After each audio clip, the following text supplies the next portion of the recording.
나만의 온라인 비즈니스 루트를 통해 정상을 오르고 싶어하는 자영업 사업가 여러분 반갑습니다. 여기는 콘텐츠 마케팅 전략을 의논하는 베이스캠프이며 저는 수석 비즈니스 셰르파 이행곤입니다.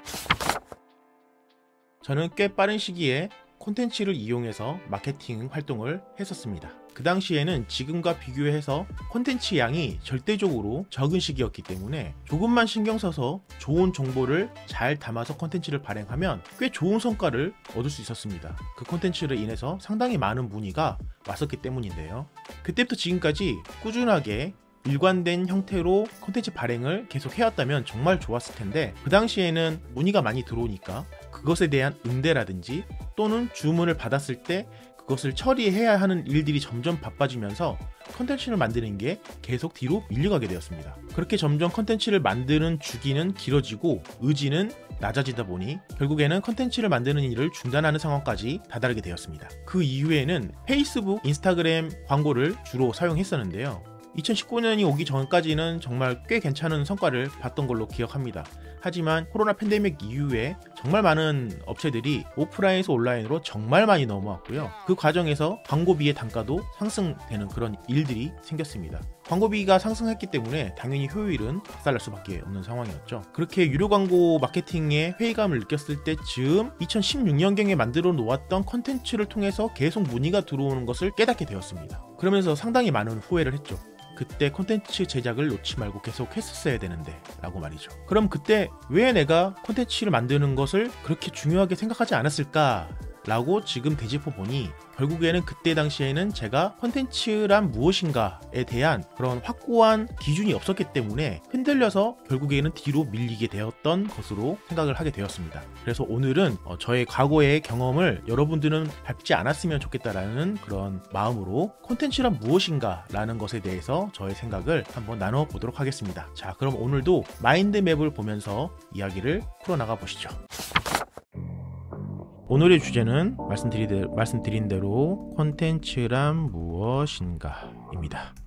여러분, 콘텐츠란 무엇일까요? 보통 콘텐츠가 무엇인지라고 물어보면 대부분 이렇게 말씀하십니다. 그냥 블로그에 글을 올리는 거라든지, 아니면 유튜브에 영상을 올리는 거라든지, 또는 팟캐스트에 오디오를 올리는 것, 이게 콘텐츠라고 말씀하시는 분들이 많으신데요. 사실 그건 표면적인 것만 보고 이렇게 구분해서 말씀을 하셨던 것 같은데요. 사실 그렇게 정의를 나눈 것도 괜찮습니다. 나쁘지 않아요. 하지만 제가 오늘 말씀드리려고 하는 것은 조금 더 깊은 단계까지 좀 세세하게 나눠서 보고자 함이기 때문에 총 3가지의 카테고리를 가지고 여러분께 이야기를 계속 드리려고 합니다. 첫 번째로는 콘텐츠란 무엇인가 라고 하는 저만의 정의를 여러분들에게 공유를 드릴 것이고요. 두 번째는 역할에 대한 관점을 여러분께 말씀을 드리려고 합니다. 그리고 마지막 3번째로는 콘텐츠는 상품이다 라는 주장을 해보려고 합니다. 자, 그러면 첫 번째, 콘텐츠란 무엇일까 라는 정의에 대해서 함께 이야기를 나눠보시죠.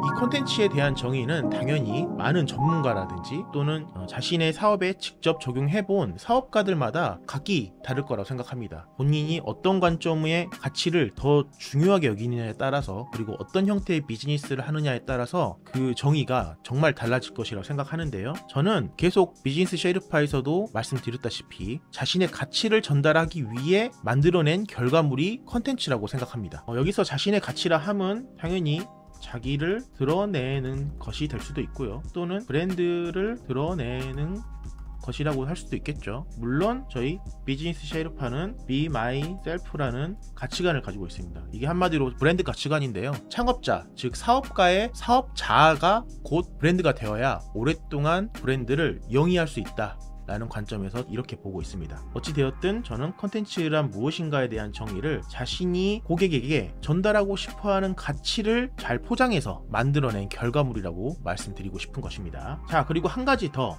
결국에는 자신의 가치를 전달하기 위해서 결과물을 만들어낸 것인데, 이 결과물들은 여러 가지 형태로 발현되게 됩니다. 정리해보자면 콘텐츠의 형태로 이렇게 얘기할 수 있겠죠. 첫 번째는 텍스트입니다. 그리고 두 번째는 사진이고요. 세 번째는 그래픽 이미지입니다. 네 번째는 오디오고요.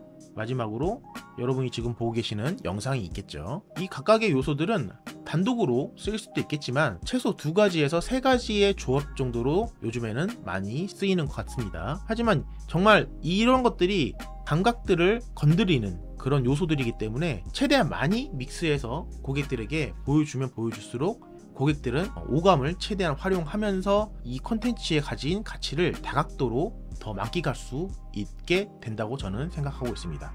여러 요소가 섞일수록 사람의 감각을 강하게 자극할 수 있어 입체적인 전달을 할 수 있게 된다.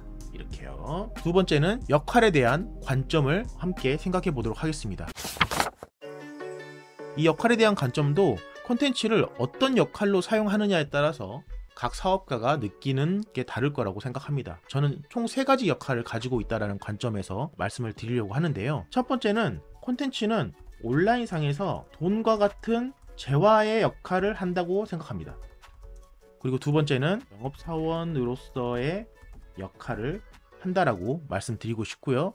그리고 마지막 3번째로는 고객을 교육시키는 고객 담당자의 역할을 한다라고 말씀드리고 싶습니다. 이렇게 총 3가지의 역할로 저는 구분을 짓고 있는데요. 첫 번째는 온라인상에서 돈과 같은 재화의 역할을 한다라는 게 제 생각입니다. 왜냐하면 결국에 돈이라는 것도 맨 처음에는 물물 교환으로 가치를 교환하던 그 시대에 각자의 물건을 계속 직접 들어 옮겨서 교환하는 것은 비효율적이라는 생각을 했기 때문에 인류가 결국에는 돈이라는 것을 만들었고, 그 돈이라는 건 종이장일 뿐인데 하지만 거기에 사람들이 가치를 매겼기 때문에 돈의 가치가 생긴 거라고 할 수 있겠죠. 저는 온라인상에서는 콘텐츠가 돈과 같은 역할을 한다고 생각합니다. 왜냐하면 콘텐츠에 어떤 가치가 담겨 있냐에 따라서 사람들의 관심이 집중되고, 관심이 집중된 곳에는 당연히 돈도 몰리게 된다라는 게 제가 오랫동안 온라인 시장을 봐온 결과 내린 결론이기 때문입니다. 그래서 이 부분을 제가 좀 정리를 해볼게요. 콘텐츠는 온라인상에서 사람들의 관심을 거래하게 합니다. 사람들의 관심이 콘텐츠로 몰리게 되면 즉 이 콘텐츠를 소비하는데 사람들이 시간을 쓰게 되죠. 그래서 동시에 사람들의 시간을 거래하게 된다라는 개념과 저는 같다고 봅니다. 그리고 결국에 이것들은 데이터로 치환이 돼서 콘텐츠를 제공하는 제공자에게 고객의 정보가 넘어가는 결과가 되죠. 예를 들어서 A란 고객은 몇 시 몇 분대에 우리의 어떤 콘텐츠를 소비했고, 그리고 이 콘텐츠를 보면서 어떤 링크를 클릭해서 우리가 전환을 일으키고 싶어 하는 프로그램에 참여하게 됐다라든지, 이런 데이터들이 무조건 남게 되잖아요, 온라인상에서는. 그렇기 때문에 그래서 콘텐츠는 결국에는 고객의 데이터를 거래하게 만든다라는 가치를 담은 돈과 같은 역할을 한다라고 저는 말씀을 드리는 것이고요. 그리고 실제로도 콘텐츠를 판매함으로써 돈을 벌기도 하죠. 그런 관점에서도 볼 수 있을 거라고 생각합니다. 자, 이게 콘텐츠를 온라인에서 돈과 같은 재화의 역할로 보는 이유입니다. 그리고 두 번째는 이제 영업사원의 역할을 하는 쪽을 한번 살펴보시죠. 오프라인에서도 영업사원은 어떤 역할을 하나요? 물론 그 업종마다 당연히 다르겠지만 거의 대부분은 고객이 원하는 바를 캐치해서 고객의 불편함을 한번 들춰주고, 고객이 그 문제라고 생각하는 것을 해결하고 싶어하는 마음이 들었을 때 거절하기 힘든 제안을 함으로써 거래를 성사시키는 게 영업사원의 역할일 것입니다. 저는 온라인상에서 콘텐츠도 그런 역할을 한다라고 생각하고 있는데요. 넛지라고 하죠. 고객의 옆구리를 찌르고, 즉 고객의 원츠와 니즈를 건드린다 라고 볼 수 있을 것입니다. 그 이후에는 옅은 상태의 고객의 욕구를 더 짙게 만드는 거죠. 저는 여기서 부풀린다라고 표현하고 싶습니다. 고객이 빨리 나의 문제를 해결하고 싶다라는 그런 생각이 들어야 지갑 속에 있는 카드를 내서 결제를 하게 되겠죠. 하지만 고객들이 바로 결정하는 건 아닙니다. 왜냐하면 본인이 이 상품을 구매했을 때 가질지도 모르는 리스크를 고민하기 때문이죠. 그렇기 때문에 그런 리스크들을 모두 해지시켜주는 역할도 영업사원이 하는 건데, 온라인에서는 콘텐츠가 그 역할을 대신할 수 있다는 것입니다. 구매를 망설이는 고객을 설득한다. 이런 요소들이 있기 때문에 영업사원이다 라고 말씀을 드리는 것이고요. 그리고 마지막으로 고객을 교육시키는 담당자로서의 역할에 대해서도 함께 알아보도록 하겠습니다. 고객을 콘텐츠로 어떤 부분을 교육을 시킬 수 있냐면요, 첫 번째는 우리 브랜드가 섬기는 대상 고객이 누구인지 교육시킬 수 있습니다. 왜냐하면 정말 우리 브랜드가 도움을 주고 싶어 하는 타겟 고객들한테만 집중해서 서비스를 제공해야 브랜드 정체성도 강화되고 고객도 만족하고, 이런 결과물들을 가져올 수 있거든요. 하지만 우리가 그 부분을 제대로 설명하지 못한다면 우리 브랜드와 맞지 않는, 이상적이지 않은 고객들이 서비스 문의를 하게 될 것이고, 우리는 어차피 안 될 확률이 높은 고객들을 대상으로 시간과 돈을 쓰게 될 것이기 때문에 우리가 원하는 대상 고객이 누구인지 교육시키는 것은 정말 중요한 일이라고 할 수 있습니다. 그래서 우리의 콘텐츠를 접한 고객이 우선은 내가 대상이 될 수 있을 만한 사람이구나 라는 것을 무의식적으로 이해하게 된 후에는, 그럼 이 브랜드가 도대체 무엇을 하는 브랜드이고 어떤 정체성으로 활동을 하는 브랜드인지 알려줄 필요가 있습니다. 브랜드 정체성 학습을 시킨다는 것이죠. 그래서 내가 정말 좋아할 만한 요소를 가진 브랜드이고 이 브랜드가 나를 도와줄 수 있을 것이라고 무의식적으로 설득이 된 고객 입장에서는 이제 그럼 어떤 서비스가 있는지 알고 싶을 것입니다. 그 부분도 콘텐츠가 교육시킬 수 있다는 것이죠. 서비스 종류를 학습시킬 수 있겠습니다. 하지만 여기까지 다 고객이 이해했다고 하더라도 결과적으로 서비스를 받은 이후에는 불만족스러울 수도 있습니다. 그리고 그 불만족이 컴플레인으로 번질 수도 있겠죠. 왜냐하면 이걸 연애라고 생각한다면 연애를 아무리 많이 해도 결혼한 이후에 분쟁이 일어나서 결별하는 그런 경우가 상당히 많잖아요, 현실 세계에서. 그 이유는 연애했을 때 갖고 있었던 배우자에 대한 기대치가 이만큼 높았는데 실제로 결혼하고 나서 보니까 행동이 달라졌거나 아니면 내 기대치가 너무 높았거나 해서 그 부분을 배우자가 채워주지 못하고 그렇게 생긴 균열이 점점 벌어지면서 사이가 틀어지게 된다는 것이죠. 저는 브랜드가 고객과 거래하는 것도 똑같다고 생각합니다. 그렇기 때문에 우리가 제공할 수 있는 가치의 범위를 명확하게 교육시켜 주는 게 고객이 부풀려진 기대를 하지 않음으로써 실제로 서비스를 받았을 때 만족감이 100%로 찰 수 있게 도울 수 있다고 생각합니다. 이 교육 콘텐츠가요. 그래서 적어 보자면요, 가치 기대 범위를 맞추는 학습을 할 수 있다는 것입니다. 자, 그래서 제가 콘텐츠의 역할에 대한 관점으로 총 3가지를 설명드렸는데요. 결국에는 온라인상에서 돈과 같은 재화의 역할을 한다라는 것은 요약을 해보자면 이런 겁니다. 가치 교환의 수단이 된다라는 것이고요. 두 번째, 영업사원으로서의 역할은 결국에는 커뮤니케이션의 역할을 한다라고 할 수 있겠죠. 그리고 마지막으로 고객 교육 담당자로서의 역할은 학습 교재로서의 역할을 한다라고 할 수 있겠습니다. 여기까지가 제가 생각하는 콘텐츠가 가지고 있는 역할에 대한 관점을 총 3가지로 정리해 드렸습니다. 첫 번째는 온라인상에서 돈과 같은 재화 역할을 한다. 두 번째는 영업사원으로서의 역할을 한다. 그리고 세 번째는 고객을 교육시키는 교육 담당관의 역할을 한다 라는 것입니다. 다음은 오늘 이야기의 마지막인 상품으로서의 관점에 대해서 함께 생각해 보도록 하겠습니다. 저는 직접 제품을 기획하고 만들어서 판매하는 간판다는 날이라는 브랜드를 운영하고 있습니다. 그리고 간판다는 날과 비즈니스 셰르파에서 발행되는 모든 콘텐츠도 제가 직접 만들고 있습니다. 그러다 보니까 이 2가지 개념이 붙으면서 콘텐츠라는 것도 결국에는 상품이구나 라는 생각을 정말 강하게 하고 있는 중입니다. 그 이유가 무엇인지에 대해서 지금부터 말씀을 드리도록 하겠습니다. 콘텐츠는 결국 상품인 이유, 첫 번째는 생산자와 소비자가 존재한다라는 것입니다.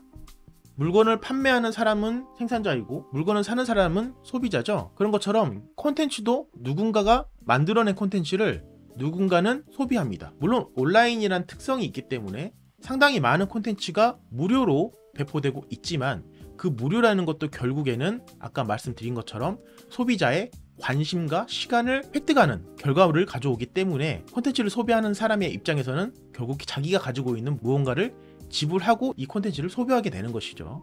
그래서 콘텐츠 관점에서 생산자는 크리에이터입니다. 이 크리에이터는 또 인플루언서라든지 또는 온라인 비즈니스 베이스 사업가라고 할 수도 있겠죠. 물론 당연히 오프라인 베이스의 사업가도 됩니다. 그러면 이제 콘텐츠의 관점에서 소비자는 누구일까요? 구독자라고 볼 수 있습니다. 크리에이터가 만들어서 운영하고 있는 채널을 구독한다. 구독하는 거죠. 한마디로 옛날에 종이신문이 있었을 당시에 신문을 발행하는 신문사는 크리에이터였고요. 신문을 가판대에서 사거나 정기구독 방식으로 일정 돈을 내고 받아서 보는 사람들은 구독자였습니다. 똑같은 원리입니다. 이렇게 생산자와 소비자가 존재한다라는 것은 결국에는 거래가 일어난다는 말과 같습니다. 즉 콘텐츠가 소비자에게 팔려야 한다라는 전제가 생기는 것과 같다라는 말씀을 드리는 겁니다. 그리고 콘텐츠는 아까 말씀드렸듯이 그 콘텐츠에 소비자가 관심을 쏟는 순간부터 판매가 시작됐다라고 보는 게 맞다라고 생각합니다. 콘텐츠는 소비자의 관심을 획득하는 순간부터 팔린 것과 같은 효과를 낸다 라고 말씀드리는 겁니다. 그래서 이 소비자의 관심은 결국에는 돈으로 바뀌고요. 결과적으로는 말이죠. 그리고 또는 시간으로 바뀝니다. 그리고 개인 정보로 바뀌기도 하죠. 그래서 결국에는 소비자의 관심은 돈으로 바뀌고 시간으로 바뀌고 개인 정보로 바뀌기 때문에 그렇게 많은 온라인 플랫폼 업체에서 콘텐츠 확보에 목을 매는 이유라는 것이죠. 그래서 넷플릭스라든지 티빙이라든지 디즈니 플러스라든지 정말 수많은 플랫폼들이 콘텐츠를 확보하려고 천문학적인 돈을 들이기도 하죠. 뭐 비단 그뿐만 아니라 네이버 같은 것들도 똑같습니다. 네, 마지막 세 번째는 실제 상품 제작 프로세스와 콘텐츠 제작 프로세스가 거의 동일하다라는 게 콘텐츠는 상품이다라고 제가 주장하는 이유입니다. 보통 상품을 만들 때 이런 과정들을 거치죠. 첫 번째는 기획입니다. 물론 이것 역시도 브랜드나 업종 이런 여러 요소에 따라서 달라질 수 있습니다. 제가 간판다는 날을 통해서 제품을 만들어서 판매하는 과정은 이렇다는 말씀을 드리고 싶은 겁니다. 첫 번째는 기획을 하고요. 그 다음에는 샘플링을 해봅니다. 프로토타입을 만들어 보는 거죠. 모급을 만든다고 하는데요. 그렇게 해서 여러 사람의 의견을 거쳐서 이건 시장성이 있다 라고 판단되면 결국에는 본격적인 제작이 들어갑니다. 그리고 제작을 마치면 포장을 하게 되죠.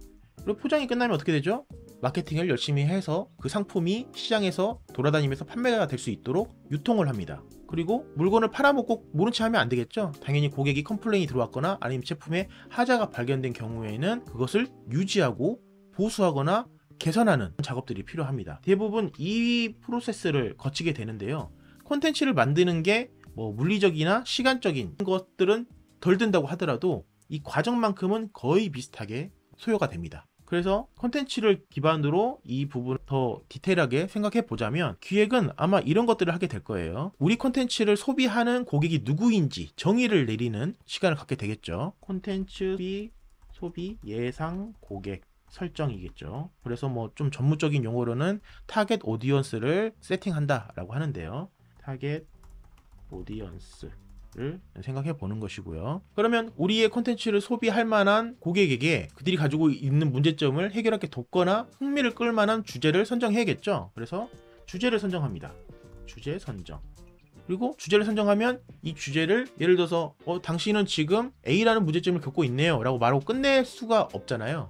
그것에 대한 근거라든지 아니면 더 잘 받아들일 수 있도록 스토리를 녹인다든지 이런 작업들이 필요하거든요. 그렇게 하기 위해서는 아이디어 수집을 해야 됩니다. 그래서 큰 개요로 보면 기획 단계에서는 이런 요소들이 필요한 것이고요. 그리고 샘플링 부분은 스티로폼을 형태대로 깎는다든지 저희 같은 경우에는 CNC 장비라든지 레이저 커팅기 이런 것들을 이용해서 하나의 제품만을 샘플을 해보는 작업들을 프로토타입 작업이라고 하는데 콘텐츠에서는 아이디어 스케치하는 파트를 프로토타입을 만들어 본다 라고 생각합니다. 왜냐하면 기획 단계에서 어떤 것을 해야겠다라는 것들이 조금 준비가 되어 있기 때문에 이제 조금 더 구체적으로 만드는 과정인 것이죠. 그래서 아이디어 스케치를 하는 것은 저 같은 경우에는 분리 타입으로 간단하게 개요만 글을 써보는 과정들을 거치고요. 또는 노트에 메모를 하기도 합니다. 지금 여러분이 보고 계시는 화면처럼 마인드맵을 그려보기도 하고요. 네, 이렇게 하면 프로토타입을 샘플 개념으로 콘텐츠를 아주 간단하게 만드는 과정이 끝납니다. 한마디로 영화에서는 콘티를 글로 써보거나 간단한 그림으로 그려보거나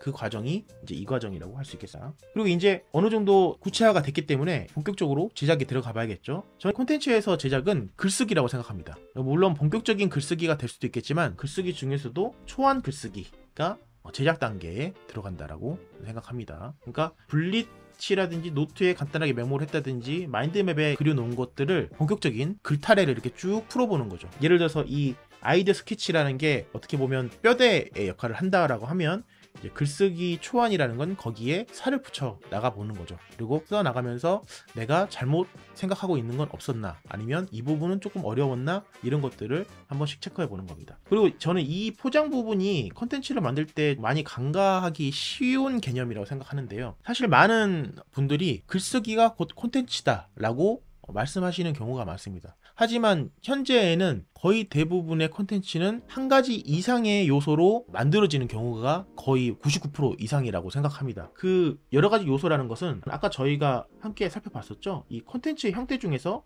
텍스트, 사진, 그래픽, 이미지, 오디오, 영상 중에 이제 이 요소들을 여러 가지를 섞게 되는데 그 과정이 결국엔 포장을 하는 단계다라고 생각합니다. 그러니까 글 자체가 가지고 있는 오리지널이 아주 중요하긴 하지만 결과적으로 고객들이 더 쉽게 받아들이고 더 매력적으로 받아들일 수 있게 하는 것은 이 포장의 단계가 있는 게 아닌가라고 말씀을 드리고 싶어요.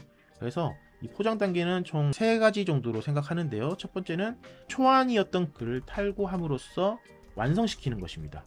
그리고 초안을 팟캐스트용 스크립트로 변환해서 오디오 파일로 만드는 과정도 포장이라고 할 수 있겠죠. 그리고 세 번째는 초안을 유튜브 같은 롱폼 영상 콘텐츠나 쇼츠나 릴스 또는 틱톡처럼 짧은 숏폼 콘텐츠로 만드는 것도 포장이라고 할 수 있겠습니다. 저는 이것도 투 비디오라고 이렇게 할 수 있겠고요. 특히 글을 완성하는 이 부분은 또 조금 여러 가지 요소가 필요하거든요. 첫 번째로는 논리 구조를 점검하는 것이고요. 두 번째는 표현을 점검합니다. 그리고 세 번째는 글을 읽는 독자분들이 더 이해할 수 있거나 좀 더 강하게 마음속에 받아들일 수 있도록 비유나 비교법을 활용하는 것입니다. 특히 비즈니스 글쓰기 같은 경우에는 자신의 주장을 고객에게 제대로 전달하기 위해서 근거를 많이 쓰게 되는데요. 그 근거가 팩트에 기반한 근거인지 제대로 확인을 해야겠죠. 그래서 근거 확인, 탈고의 과정에 들어갑니다. 그리고 마지막으로 글 내용의 이해를 더 잘 도울 수 있는 사진이나 그래픽 이미지 같은 것들을 만들어서 놓는 것도 저는 탈고의 과정 중 하나라고 생각하고 있습니다. 자, 이번에는 유통입니다. 유통은 말 그대로 상품이 출시가 되면 여러 가지 유통 경로를 통해서 상품을 판매하곤 하죠. 저희 간판다는 날 같은 경우에는 스마트 스토어나 자사몰을 통해서 판매를 하고 있고요. 쿠팡을 통해서도 판매하고 있습니다. 이런 것처럼 타겟 고객들이 모여있는 곳에 우리 상품을 배치하면서 판매를 함으로써 유통을 하고 있다는 것이죠. 콘텐츠도 똑같습니다. 우리 잠재 고객들이 어떤 플랫폼에서 콘텐츠를 소비하고 있는지 잘 생각해 본 후에 아주 적합한 곳에 콘텐츠를 업로드하는 게 유통의 단계라는 것이죠. 그래서 잠재 고객을 어떻게 잡았느냐에 따라서 업로드하는 플랫폼도 다를 텐데요. 이 기준으로 나누기 조금 애매하고 일반적으로 콘텐츠가 어떤 형태로 포장이 되었느냐에 따라서 플랫폼을 선택하는 것도 상당히 일반적이기 때문에 그 내용을 여기에 정리하도록 하겠습니다. 그래서 텍스트 앤 이미지의 경우가 있고 오디오의 경우가 있고 마지막으로 영상의 경우가 있겠죠. 텍스트 또는 이미지 같은 경우에는 웹사이트가 있겠고요. 블로그가 있죠. 그리고 커뮤니티도 있습니다. 뭐 카페나 단독 커뮤니티 같은 곳에도 텍스트나 이미지 베이스를 많이 올리죠. 그리고 여러분이 자주 사용하시는 SNS 채널이 있습니다. 뭐 인스타그램이나 페이스북이나 이런 것들이 있고 카톡 같은 것도 그렇죠. 그리고 마지막으로는 기성 미디어가 있겠습니다. 그럼 이번에는 오디오는 어떤 채널에 업로드돼서 유통이 될까요? 이것도 역시 브랜드가 직접 운영하는 웹사이트에 올라가기도 하고요. 또 팟캐스트 플랫폼에 올라가기도 하죠. 네, 우리나라 같은 경우에는 팟빵을 가장 많이 사용하는 것으로 제가 알고 있고 국내에서 적극적으로 마케팅 활동을 하고 있는 스포티파이가 있습니다. 외국에서는 글로벌 기업이지만 한국에서는 아직은 팟빵보다는 인지도가 조금 낮은 것으로 저는 이해하고 있습니다. 그리고 유튜브에서도 팟캐스트를 발행할 수 있게 되어 있죠. 유튜브 팟캐스트. 그리고 그 외에 애플 팟캐스트도 있죠. 네. 그리고 마지막으로 영상입니다. 영상은 유튜브가 있습니다. 유튜브가 있고 네이버에서는 네이버 TV가 있습니다. 그리고 인스타그램에 릴스가 있죠. 유튜브에 쇼츠, 틱톡이 있고요. 그 다음에 이건 거의 쓰지 않지만 비메오라는 플랫폼도 있습니다. 이 세 가지의 경우는 숏폼 영상이고요. 위에 세 개는 롱폼 영상입니다. 자, 이렇게 해서 콘텐츠가 유통이 이렇게 된다라는 거는 이제 충분히 이해하실 거예요. 왜냐하면 여러분도 콘텐츠 생산자이지만 동시에 콘텐츠를 적극적으로 소비하는 소비자일 가능성이 높다라고 생각하기 때문입니다. 자, 이제 마지막으로 콘텐츠도 제품처럼 유지하고 보수하고 개선 작업이 필요합니다. 어떤 경우에 필요하냐면 보통 컨텐츠 같은 경우에는 링크가 많이 포함되어 있죠. 하지만 링크가 어떤 사정에 따라서 작동되지 않는 경우가 상당히 많습니다. 예를 들어서 우리가 직접 운영하는 서비스가 아닌 타사의 뭐 어떤 링크에 걸었다, 아니면 어떤 커뮤니티에 걸었다 라고 했을 때 해당 커뮤니티나 서비스가 망가져 버렸다, 서버가 닫혔다, 이런 상황이 되면 작동하지 않겠죠. 이런 경우에 링크가 제대로 작동하는지 확인한 다음에 보수해주는 작업이 필요합니다. 왜냐면 우리의 공식 웹사이트에 걸려있는 콘텐츠에서 다른 곳으로 넘어가는 링크가 걸려있는데 그게 작동하지 않는다면 우리 웹사이트에서 콘텐츠를 소비하던 잠재고객 입장에서는 제대로 관리하지 않는다라는 느낌을 받을 수 있기 때문에 이런 부분도 브랜딩 관점에서는 좋지 않은 결과라고 할 수 있거든요. 그래서 링크도 정기적으로 3개월이나 6개월이나 아니면 1년 단위로 관리를 해주는 게 사실 정석입니다. 그리고 예를 들어서 그런 게 있었죠. 그때는 맞았는데 지금은 아니다, 이런 것들이 있잖아요. 예를 들면 우리가 2000년 후반때 어떤 컨텐츠를 만들었다고 한다면 그때 당시에는 지금과는 다르게 여성과 남성이 차별이 분명히 존재하던 시기였거든요. 그래서 남성 위주의 글이 써 있었을 때는 아무런 문제가 되지 않았지만 그게 만일에 지금 시대에 재발굴이 돼서 SNS에 퍼졌다라고 한다면 한순간에 브랜드의 이미지가 나빠질 수도 있는 것입니다. 그렇기 때문에 시대의 흐름에 따라서 그 내용을 수정해 준다든지, 수정이 불가능한 상태라고 한다면 비공개 처리를 한다든지, 이런 유지 보수가 필요하게 됩니다. 당시에는 괜찮았지만 현재는 민감한 이슈 대상이 되는 경우, 이랬을 때 유지 보수를 해야 되고요. 그리고 또 이런 경우가 있을 수 있습니다. 논거가 틀린 경우, 틀렸다는 게 밝혀진 경우. 예를 들어서 뭐 과학 관련 글이라고 한다면 과학이란 것은 100%가 없잖아요. 제가 어떤 과학 팟캐스트를 들었을 때 지금 이론들도 100%는 아니라고 하더라고요. 자기 생각에는 틀릴 확률은 언제든지 있다. 그리고 그 세워졌던 현재의 정설을 뒤엎는 가설이 언제든지 나올 수 있다 라는 얘기를 듣고 아 그렇구나 라고 생각을 했었거든요. 그런 것처럼 이것 역시도 그때는 맞는 근거였는데 지금은 틀린 근거로 될 수도 있잖아요. 네, 그래서 정리하자면 논거가 틀렸다는 게 확실시 된 경우. 네. 그리고 또 이런 경우도 있습니다. 보통 글을 올릴 때는 이미지나 사진을 올리잖아요. 그런데 이미지나 사진이라는 것은 어떤 서버에 파일이 저장이 되어 있고 그것을 불러와서 화면에 보여주는 개념인 것이거든요. 그런데 그 서버에 뭔가 이슈가 생겼다라든지 아니면 뭐 어떤 이유에 의해서 그 링크가 깨졌다라든지 이런 상황이 되면 여러분들 아시죠? 이미지가 떠야 되는데 이미지가 안 뜨는 경우, 그 상황에는 웹브라우저의 설정에 따라 다르긴 하지만 옛날에 엑스박스라고 하죠. 이미지가 있어야 될 자리인데 뜨지 않았다라는 아이콘이 뜨는 경우가 있습니다. 그런 컨텐츠 같은 경우에는 유지 보수를 해줘야 됩니다. 그리고 당연히 그 외에도 수많은 케이스들이 존재합니다. 네, 이걸 다 모두 설명해 드릴 수는 없기 때문에 기타 등등이라고 점점점으로 제가 마무리하도록 하겠습니다. 오늘 이야기 어떠셨나요? 같이 설명해 드리면서 만든 마인드맵을 보니까 와 이렇게나 많네요. 네, 컨텐츠가 무엇인가에 대해서 제대로 알지 못해도 효율적인 컨텐츠 생산을 할 수 있습니다. 하지만 그 지속력을 계속 가져가려면 컨텐츠가 무엇이고 내가 왜 만들어야 되는지를 명확하게 알고 계시는 게 더 좋은 효과를 낸다고 생각합니다. 그래서 오늘 영상이 여러분들에게 도움이 되었으면 좋겠고요. 오늘 제가 나눠드린 이 생각이 유용하셨다면 좋아요와 구독 누르시고 알람 설정까지 해주시면 정말 감사드리겠습니다. 네, 오늘 이야기는 여기까지입니다. 다음에 또 콘텐츠 마케팅, 콘텐츠 제작 부분에서 도움이 되는 내용으로 찾아뵙도록 하겠습니다. 저는 수석 비즈니스 셰르파 이행곤이었고요.